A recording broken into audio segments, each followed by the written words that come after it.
cordial saludo para cada uno de ustedes. Les extendemos una bienvenida muy especial para continuar estudiando nuestra temática de disidencia en la historia de la Iglesia Adventista.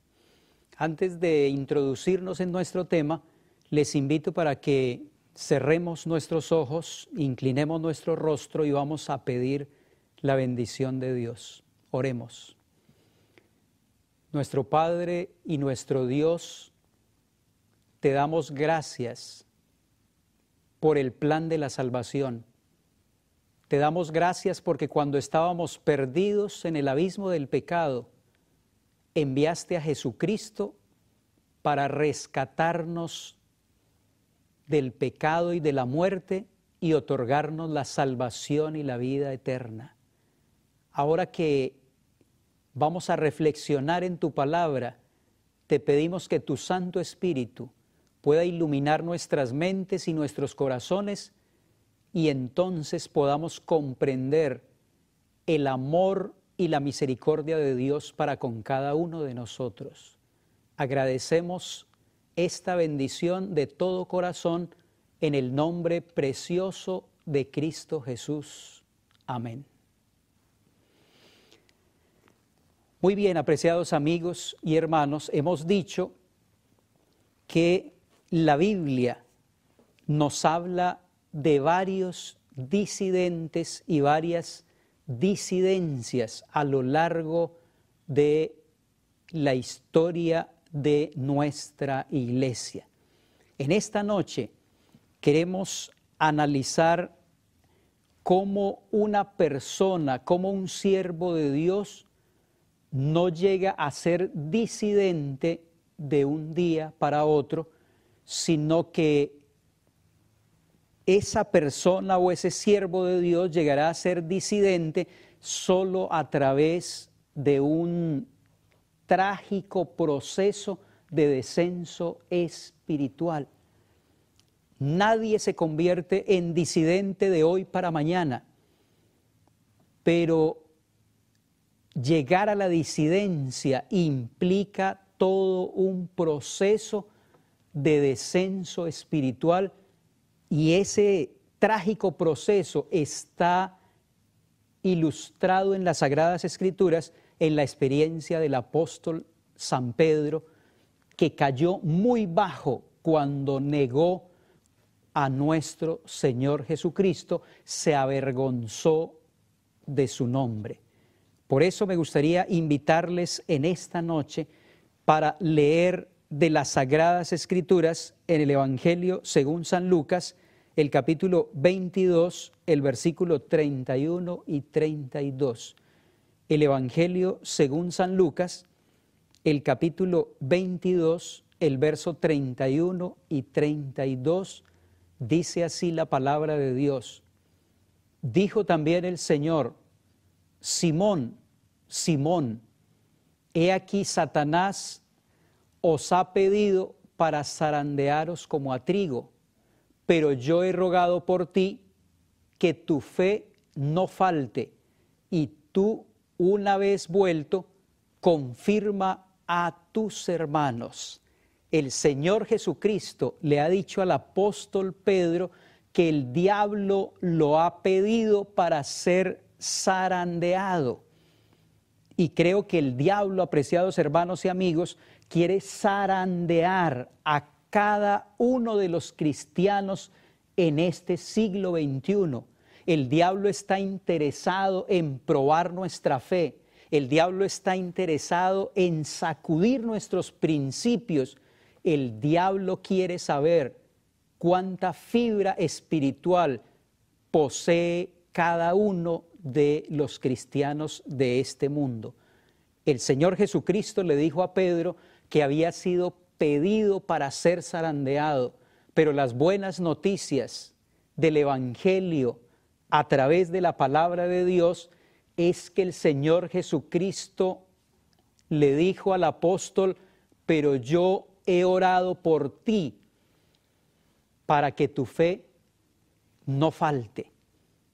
Podemos nosotros también amigos, hermanos, tener la certeza y la seguridad de que el Señor Jesucristo está orando por nosotros para que nuestra fe no falte, puesto que el diablo está trabajando para zarandearnos fuertemente.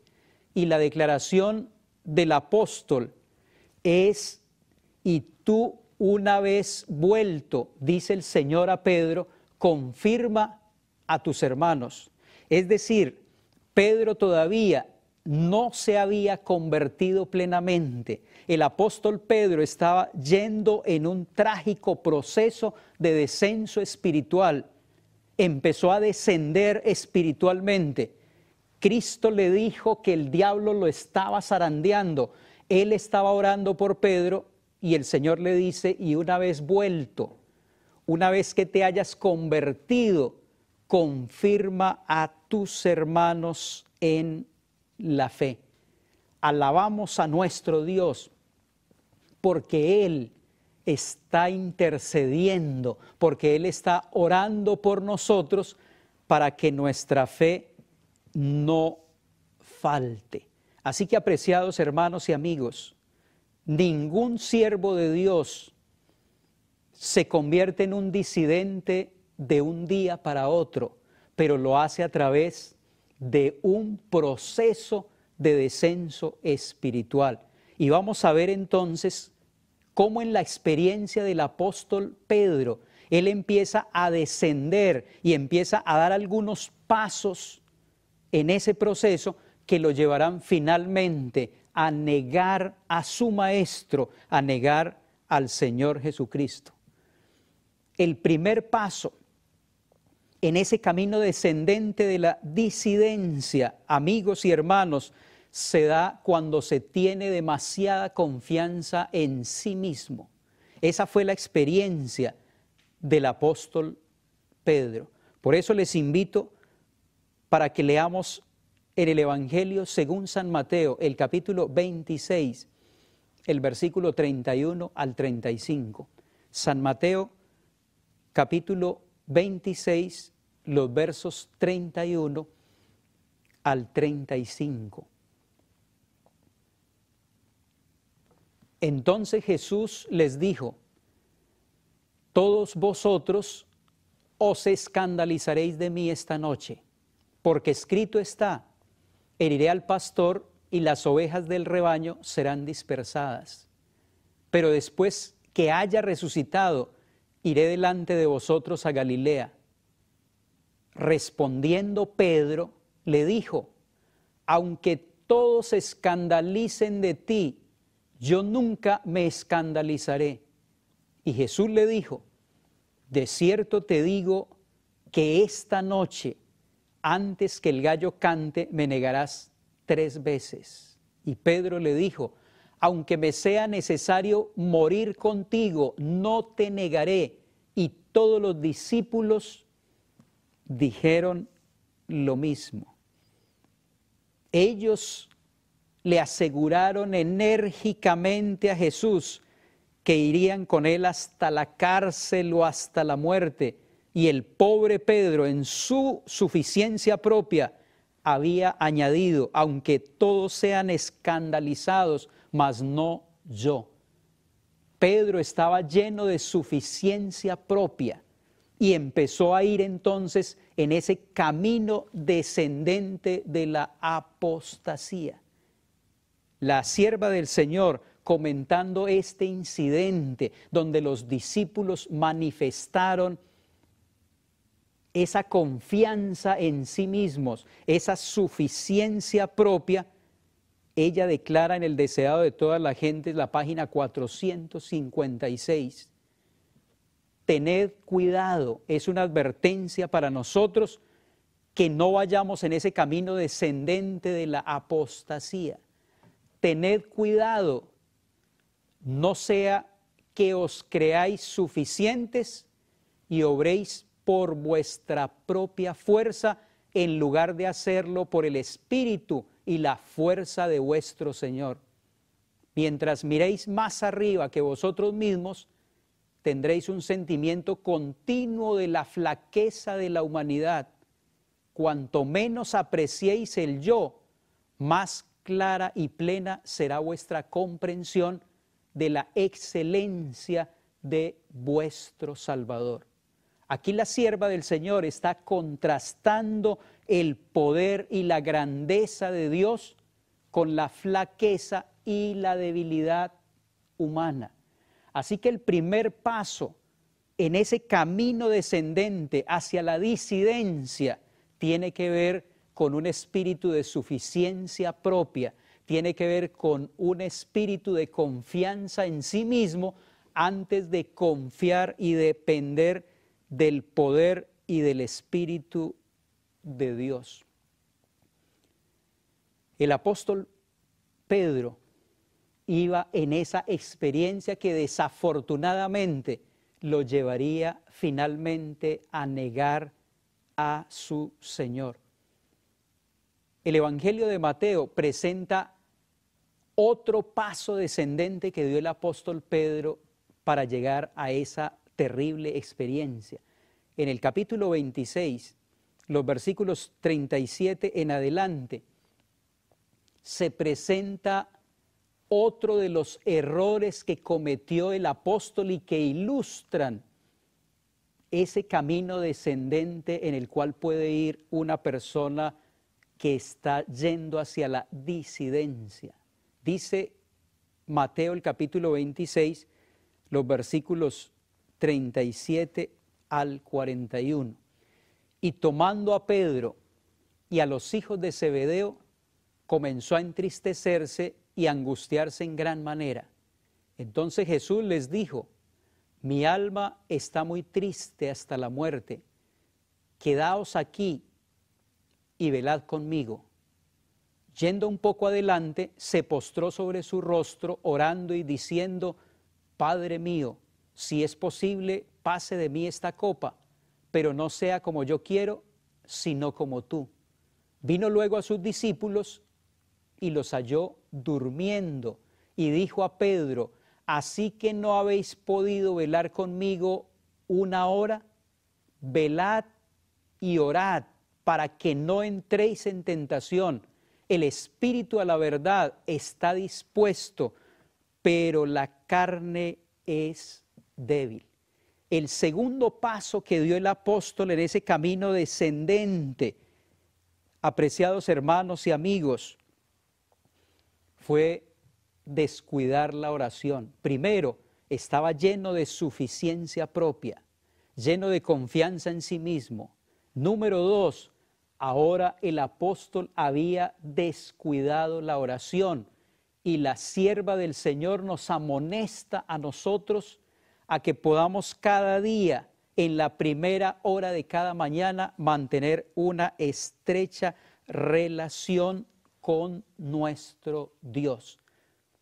Comentando la experiencia del apóstol Pedro, ella dice que si Pedro hubiese pasado en vigilia y oración aquellas horas transcurridas en el huerto, Pedro no habría negado, no tendría que haber dependido de su débil fuerza, y entonces no habría negado a su Señor. Dice el deseado de todas las gentes, la página 660.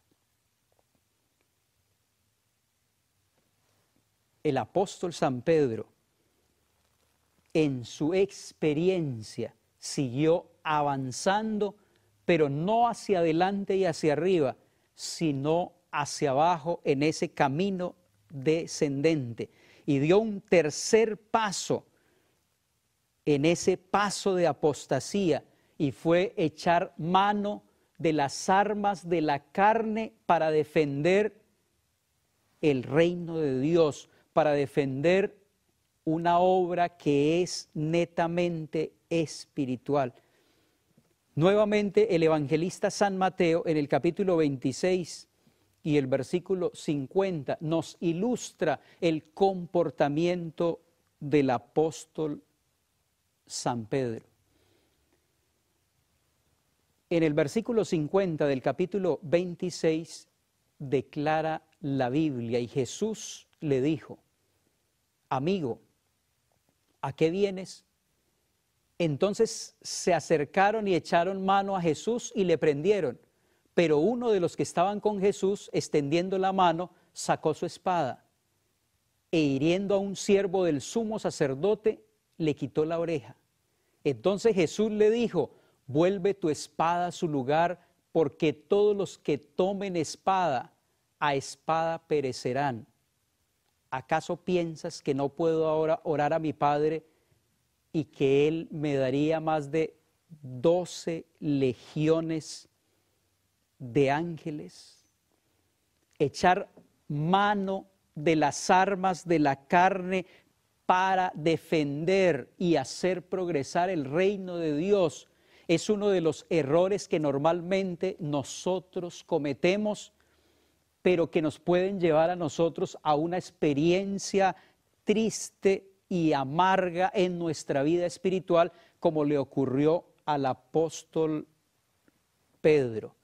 Porque la palabra del Señor nos ha dicho que no es con ejército ni con fuerza, sino con el Espíritu de Dios.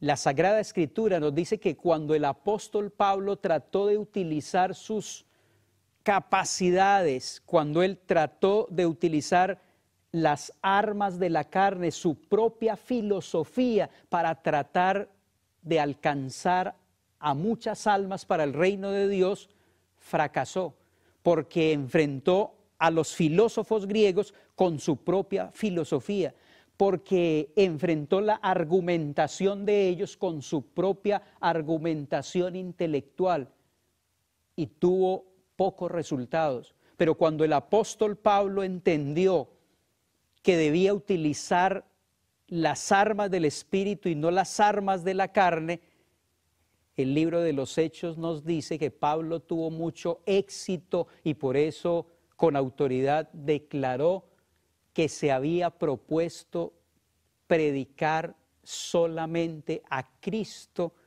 y a este crucificado.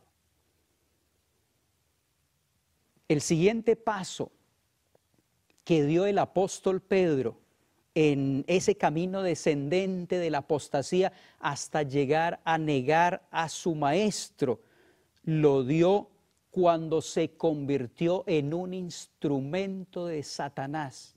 Y apreciados hermanos, esto es realmente impresionante. Alguien podría decir, como un discípulo que anda con Jesús, como un miembro de iglesia que tiene varias responsabilidades, como alguien que lee la Biblia todos los días y asiste a los cultos regularmente, se puede convertir en un instrumento del diablo. Hemos visto en nuestros temas anteriores que los ataques más fuertes que se han hecho contra la iglesia adventista no provienen de afuera, no son externos, pero se hacen desde el corazón, desde el seno de la iglesia adventista. Aquí, en el Evangelio de Mateo, el capítulo 16, el versículo 21 y 23, el apóstol Pedro tuvo una experiencia nada agradable. Dice el versículo 21, Mateo 16, 21. Desde entonces comenzó Jesús a declarar a sus discípulos que le era necesario ir a Jerusalén y padecer mucho de los ancianos, de los principales sacerdotes y de los escribas, y ser muerto y resucitar al tercer día. Entonces Pedro, tomándolo aparte, comenzó a reconvenirle diciendo: Señor, ten compasión de ti, en ninguna manera esto te acontezca. Pero él, volviéndose, dijo a Pedro: quítate de delante de mí, Satanás, me eres tropiezo, porque no pones la mira en las cosas de Dios, sino en las de los hombres. Qué triste lo que Jesús tuvo que decirle a Pedro. Quítate de delante de mí, Satanás. Era evidente que aunque Pedro era un discípulo de Cristo, en ese momento Satanás estaba hablando a través del apóstol Pedro. Y ese es un descuido grande, aunque nosotros seamos miembros de iglesia. Pero dice la Biblia que en cualquier momento, cuando nosotros nos descuidemos, cuando descuidemos la oración, cuando descuidemos el estudio de la palabra, cuando descuidemos esos momentos de comunión y relación con Dios, el diablo puede poseernos para convertirnos en sus instrumentos y estorbar el progreso y el desarrollo de la causa de Dios. El deseado de todas las gentes, la página 384, haciendo alusión a esta experiencia, declara que Pedro amaba a su Señor, pero Jesús no lo elogió por manifestar así el deseo de escudarle del sufrimiento. Las palabras de Pedro no eran de naturaleza que fuesen de ayuda y solaz para Jesús en la gran prueba que le esperaba. Pedro no deseaba ver la cruz en la obra de Cristo. El espíritu disidente no quiere ver la cruz en la obra de Cristo, quiere ver la corona, pero si nosotros queremos esa corona de salvación y de vida eterna, tenemos que aprender a llevar la cruz. Apreciados hermanos y amigos, en un minuto de descuido, Satanás puede usarnos para ser piedras de tropiezo y estorbo en la iglesia y en el desarrollo de la obra de Dios. Por eso necesitamos escuchar el consejo del Señor, la palabra de Dios que repercute en nuestros oídos diciendo: velad y orad para que no entréis en tentación. El apóstol Pedro, además, dice la Biblia, empezó a seguir a Jesús de lejos. La Biblia declara que el cristianismo auténtico, que el cristianismo genuino significa andar muy cerca de Jesús, tener una vida íntima de compañerismo con Él. Pero el apóstol Pedro ilustra cómo nosotros podemos ir en un camino descendente y apartarnos completamente del Señor, aunque realicemos muchos ritos y muchas ceremonias en la iglesia. Esto lo señala Mateo, el capítulo 26 y el versículo 57.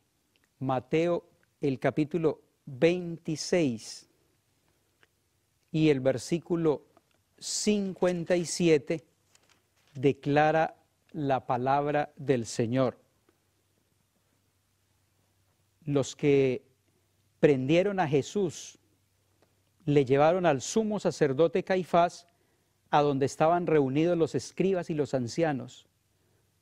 Mas Pedro le seguía de lejos hasta el patio del sumo sacerdote y entrando se sentó con los alguaciles para ver el fin. Mis hermanos y amigos, esta es una declaración triste. Dice el versículo 58, mas Pedro le seguía de lejos. Es decir, empezó a distanciarse. Y eso es lo que el enemigo desea, que nosotros nos distanciemos de la fuente de la fortaleza. Porque cuando nosotros lo hacemos, entonces quedamos a merced de Satanás. Porque cuando nosotros lo hacemos, quedamos a merced del enemigo. pero Dios nos ha llamado como sus hijos y como verdaderos cristianos a tener una relación estrecha, una relación de amistad, una relación de intimidad con nuestro Dios. Como dice la sierva del Señor, conságrate a Dios todas las mañanas. Haz de esto tu primer trabajo. Podemos decirle al Señor, tómanos, Señor, como enteramente tuyos. Úsanos hoy en tu servicio, mora con nosotros y que toda nuestra obra pueda ser hecha en ti. El siguiente paso que el apóstol Pedro dio en ese camino que lo llevaba a la negación de su maestro fue perderlo de vista. Y esa es una consecuencia natural de seguirlo de lejos. Ya el evangelista San Mateo nos ha dicho que Pedro empezó a seguir a Jesús de lejos. Y acto seguido, dice la palabra del Señor, que lo perdió de vista. En el Evangelio de San Mateo, el capítulo 14, el versículo 26, declara: y los discípulos, viéndole andar sobre el mar, se turbaron diciendo, un fantasma, y dieron voces de miedo. Pero enseguida Jesús les habló diciendo, tened ánimo, yo soy, no temáis. Entonces le respondió Pedro y dijo, Señor, si eres tú, manda que yo vaya a ti sobre las aguas. Y él dijo, ven, y descendiendo Pedro de la barca, andaba sobre las aguas para ir a Jesús. Pero al ver el fuerte viento, tuvo miedo, y comenzando a hundirse, dio voces diciendo, Señor, sálvame.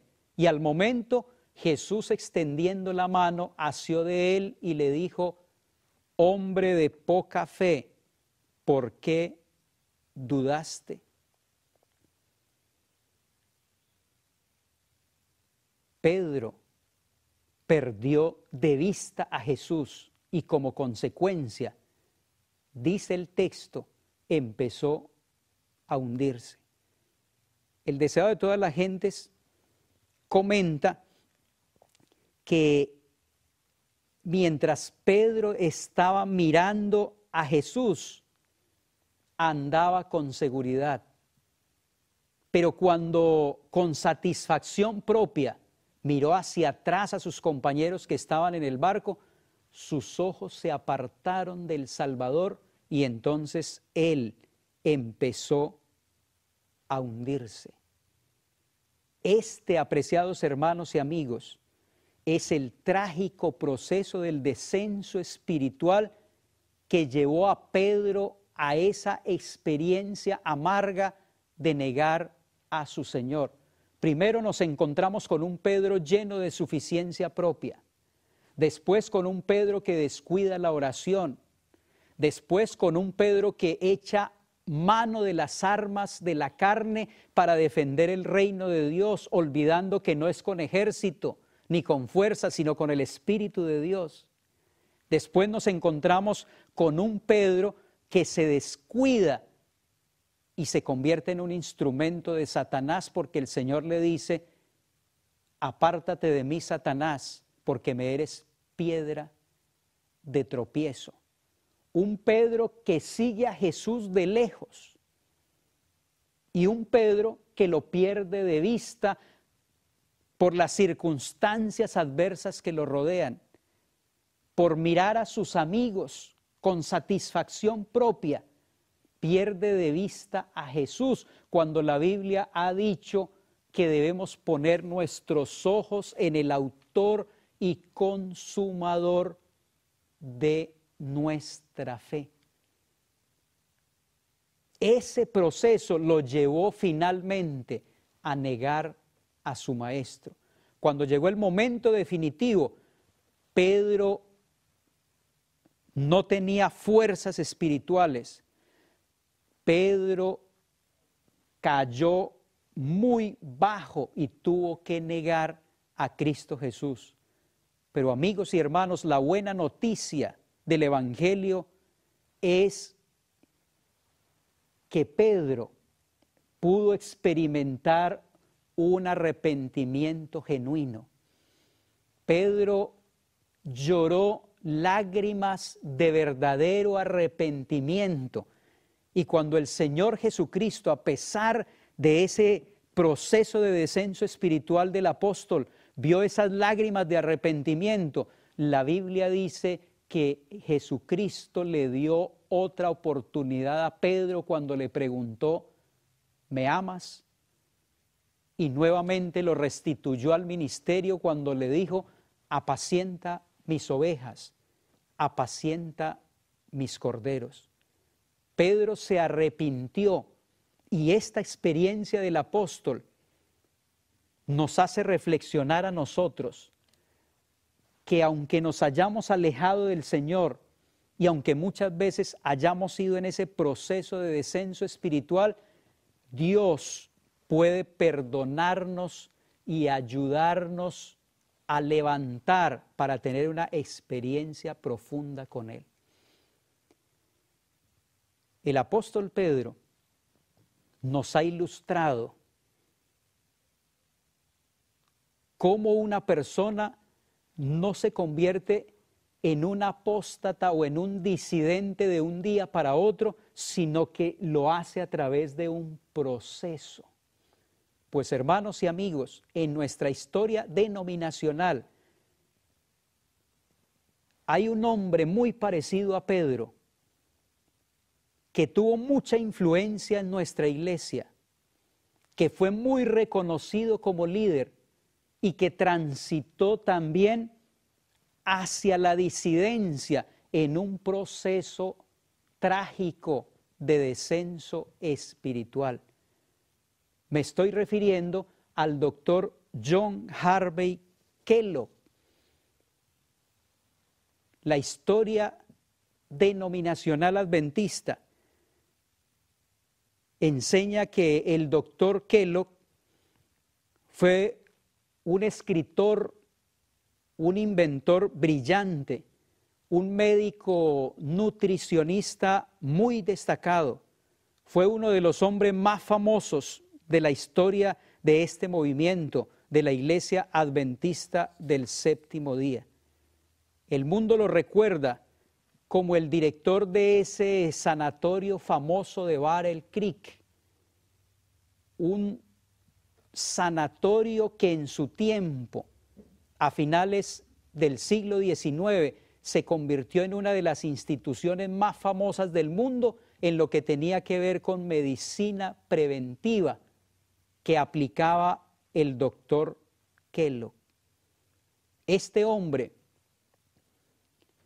estudió cirugía en Chicago, fue patrocinado, dice nuestra historia denominacional, por los esposos White. Cuando los esposos White vieron a este joven brillante y promisorio, lo patrocinaron para que él pudiese estudiar medicina. No solamente estudió en Chicago, pero después fue a Londres para prepararse mejor. Entendió que necesitaba estar más calificado y viajó a Europa. Estudió en Viena, en París, en Berlín. Dice nuestra historia denominacional que se convirtió en uno de los cirujanos más calificados del mundo. La iglesia lo recuerda por sus enseñanzas en uno de sus libros que escribió, el famoso Templo Viviente. El doctor Kellogg se constituyó como el apóstol Pedro en una bendición para la iglesia en sus primeros años. Pero desafortunadamente, la sierva del Señor dice que el diablo hace de estos hombres prominentes de la iglesia su blanco especial. Y desafortunadamente nuestra historia denominacional nos informa que el doctor Kellogg fue picado por la serpiente antigua que se llama diablo y Satanás. Satanás fue capaz de inyectar un veneno mortífero en la vida, en el alma del doctor John Harvey Kellogg.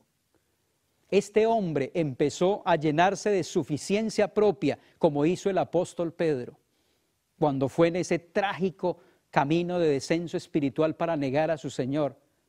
El doctor Kellogg, por su preparación, empezó a sentirse suficiente.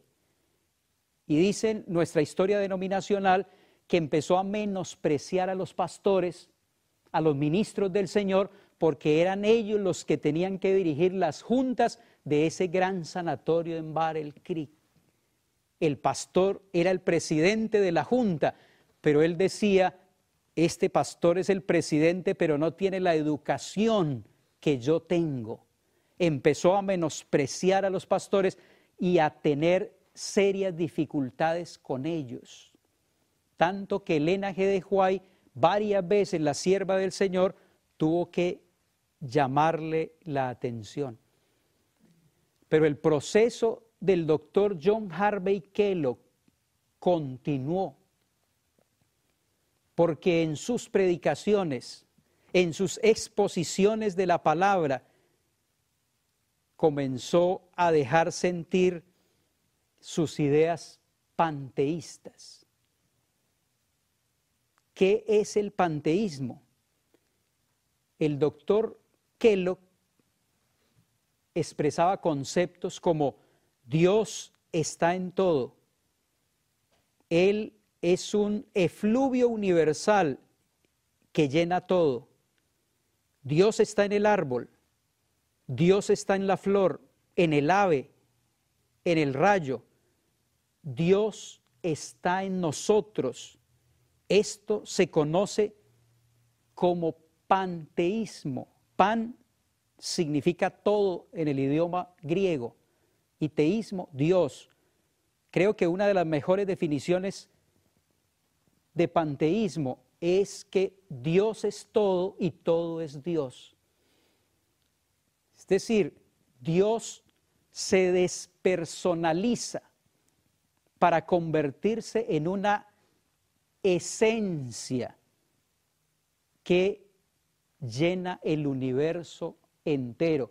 Por eso Dios está en el árbol, Dios está en la piedra, Dios está en la flor, Dios está en el pájaro, Dios está en toda la naturaleza. Es una forma de confundir al Creador con la creación. La Biblia nos dice que la creación es una cosa, es el resultado de la obra del Creador, pero no podemos confundir la creación con el Creador.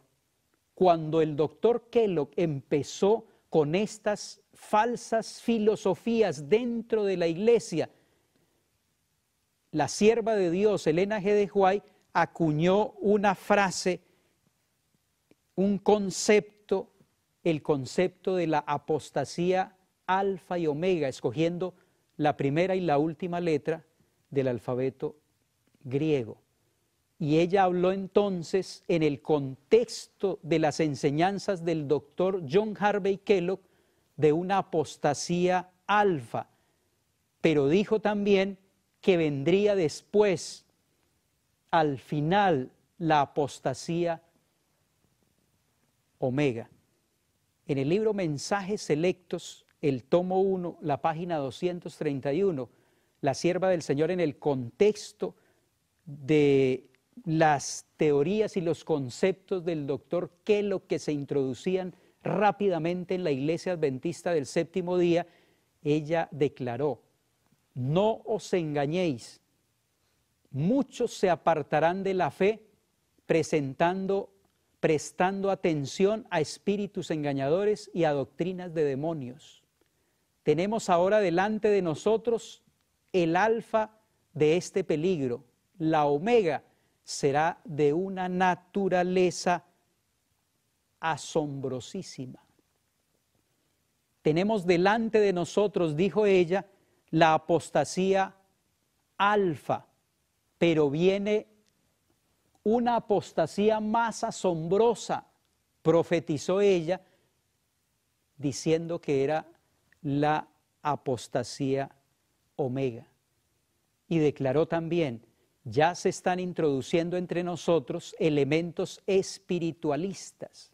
Una de las características de la teoría del doctor John Harvey Kellogg, elementos espiritualistas que minarán la fe de quienes le presten atención. La teoría según la cual Dios es una esencia inmanente en toda la naturaleza es uno de los engaños más sutiles de Satanás. No presenta a Dios tal cual es y deshonra su grandeza y majestad, porque le quita la personalidad a Dios y lo convierte solamente en un espíritu. Esta es, dijo la sierva del Señor, la apostasía alfa.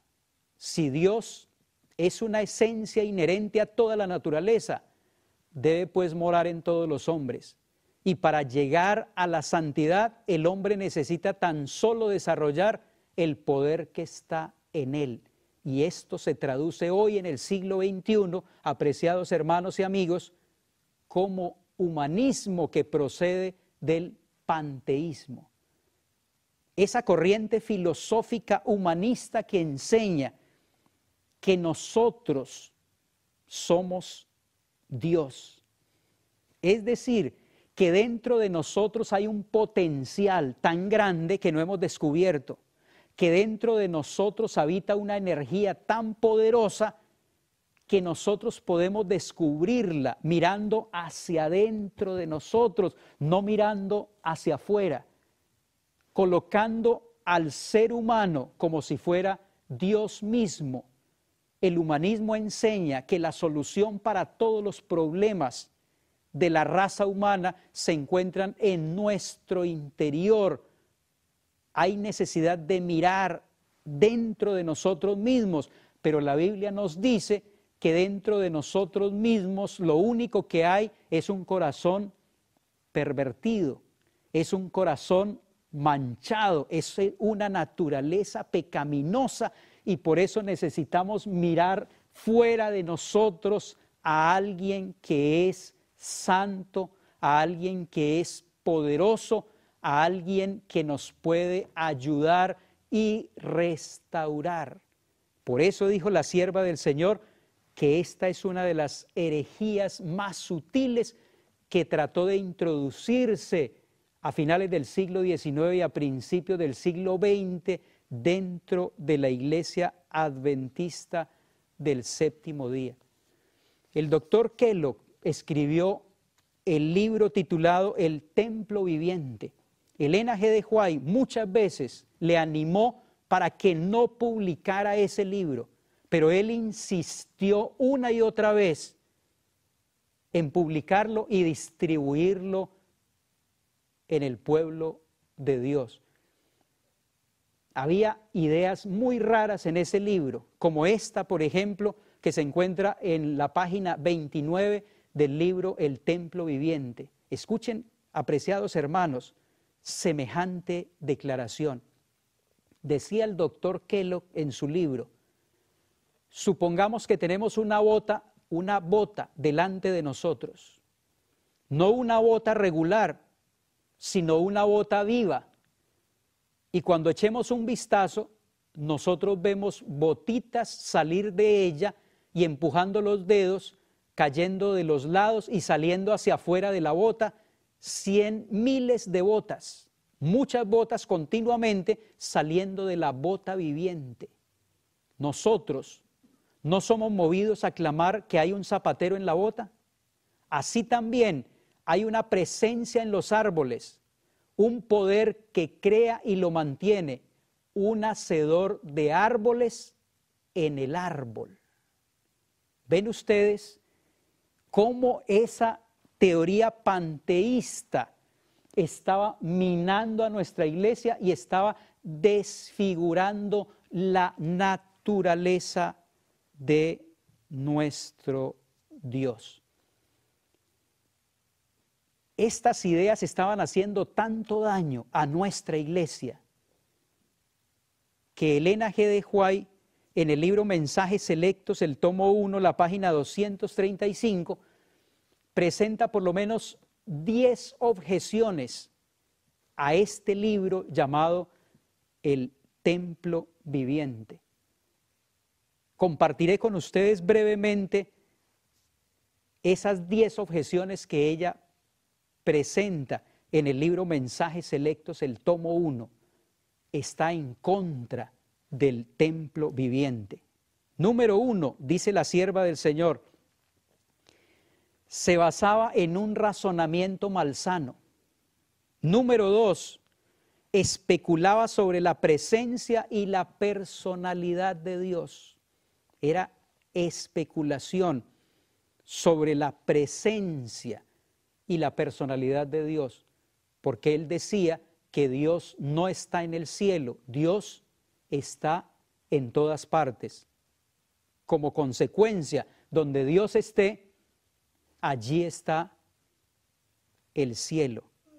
Esa era una forma de especular sobre la presencia y la personalidad de Dios. Número 3, presentaba pasajes bíblicos de manera agradable como si fueran verdad. Número 4, frecuente uso del misticismo. Número 5, uso de citas aisladas del espíritu de profecía con aparente apoyo a su posición. Textos fuera de contexto. Número 6, oposición al verdadero testimonio. Este panteísmo abierto contradice el espíritu de profecía. Número 7, presentación de teorías espiritualistas. Número 8, apartaba la atención del mensaje para este tiempo.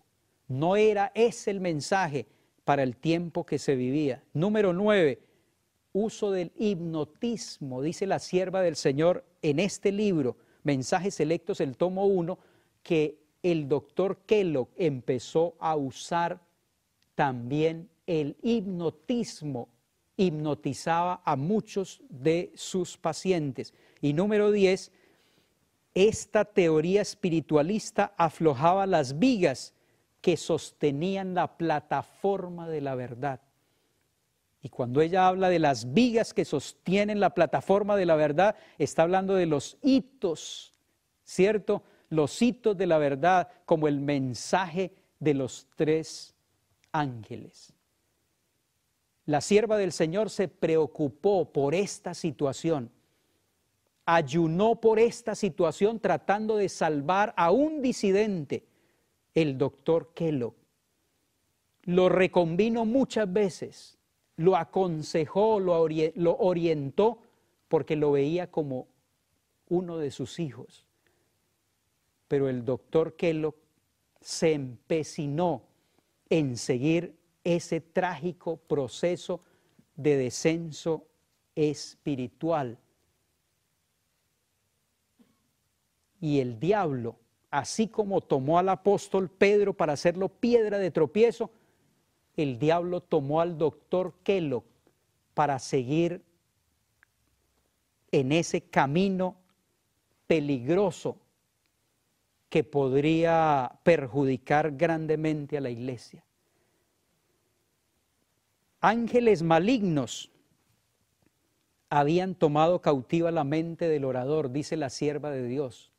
En una visión que el Señor le mostró mientras el doctor Kellogg enseñaba a algunos médicos y a algunos pastores, ella dice que ángeles malignos habían tomado cautiva la mente de él. Tan ciertamente como los ángeles que cayeron habían sido seducidos y engañados por Satanás, así también lo había sido el orador bajo la instrucción espiritualista de ángeles malignos. Quedé asombrada, dice ella, al contemplar con cuánto entusiasmo se recibían las sofisterías y los engaños, comentó la señora White, señalando que Kellogg, envalentonado por su éxito en arrastrar a pastores y médicos hacia su causa, había convocado un concilio especial en Battle Creek con el objeto de introducir aún más profundamente sus ideas en la iglesia organizada. Y finalmente la sierva de Dios, preocupada por la situación, Dios le mostró cómo debía enfrentar a un disidente para que no hiciera daño a la iglesia adventista del séptimo día. En el libro Mensajes Selectos, el tomo 1, se describe una visión muy interesante sobre el final y la caída y cómo la sierva de Dios debía enfrentar este problema del doctor Kellogg. He sido instruida sobre el mensajero celestial de que parte del razonamiento del libro El Templo Viviente es malsano y que ese razonamiento descarriaría la mente de la verdad presente. Introduce aquello que no es nada sino especulación en cuanto a la personalidad de Dios y dónde está su presencia. Nadie en esta tierra tiene derecho a especular sobre esta cuestión. Y luego ella agrega, las teorías espiritualistas acerca de la personalidad de Dios, seguidas hasta sus conclusiones lógicas, destruyen todo el sistema cristiano. Sutilmente se estaban atacando el fundamento de la iglesia.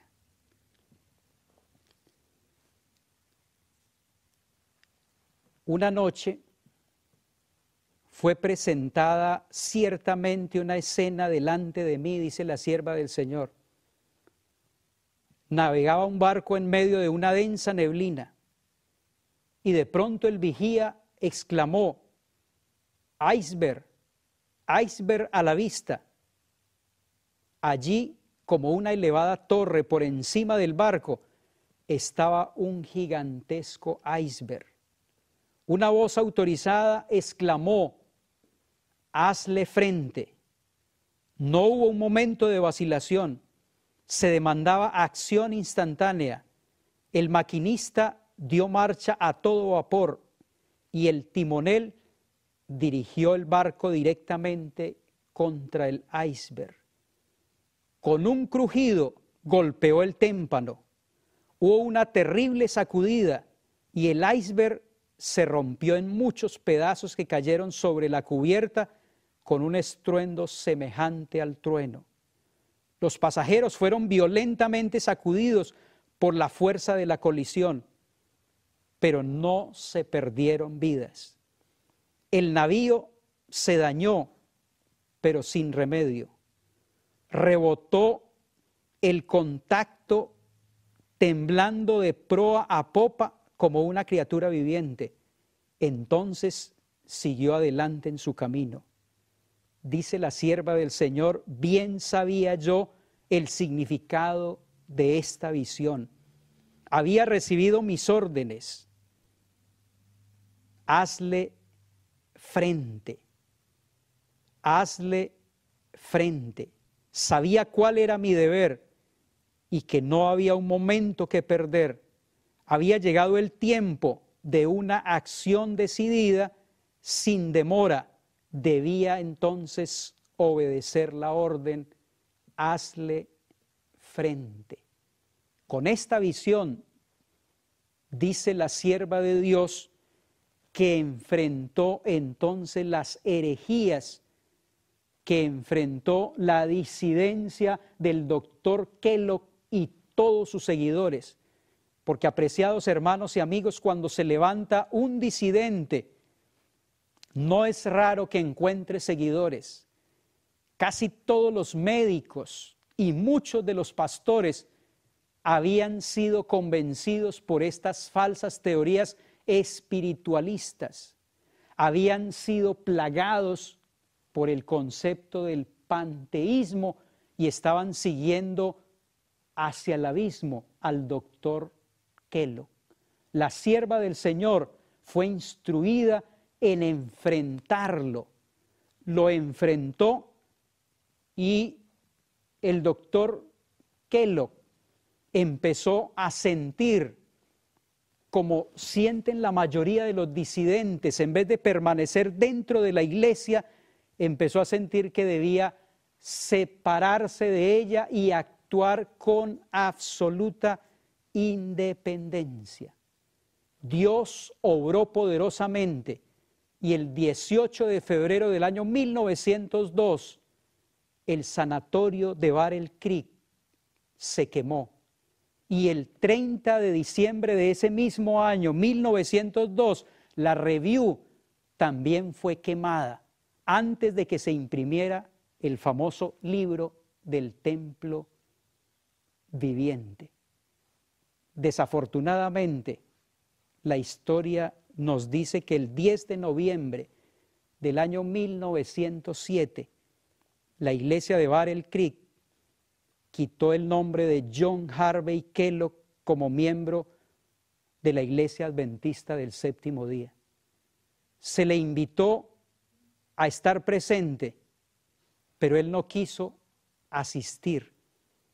Dijo que la Iglesia Adventista colapsaría en unas pocas décadas. Pero alabado sea el Señor, porque hasta hoy su profecía no se ha cumplido, porque el Señor declaró que las puertas del infierno no prevalecerán contra esta iglesia, la iglesia de Dios, que Él conducirá finalmente hasta el seguro puerto.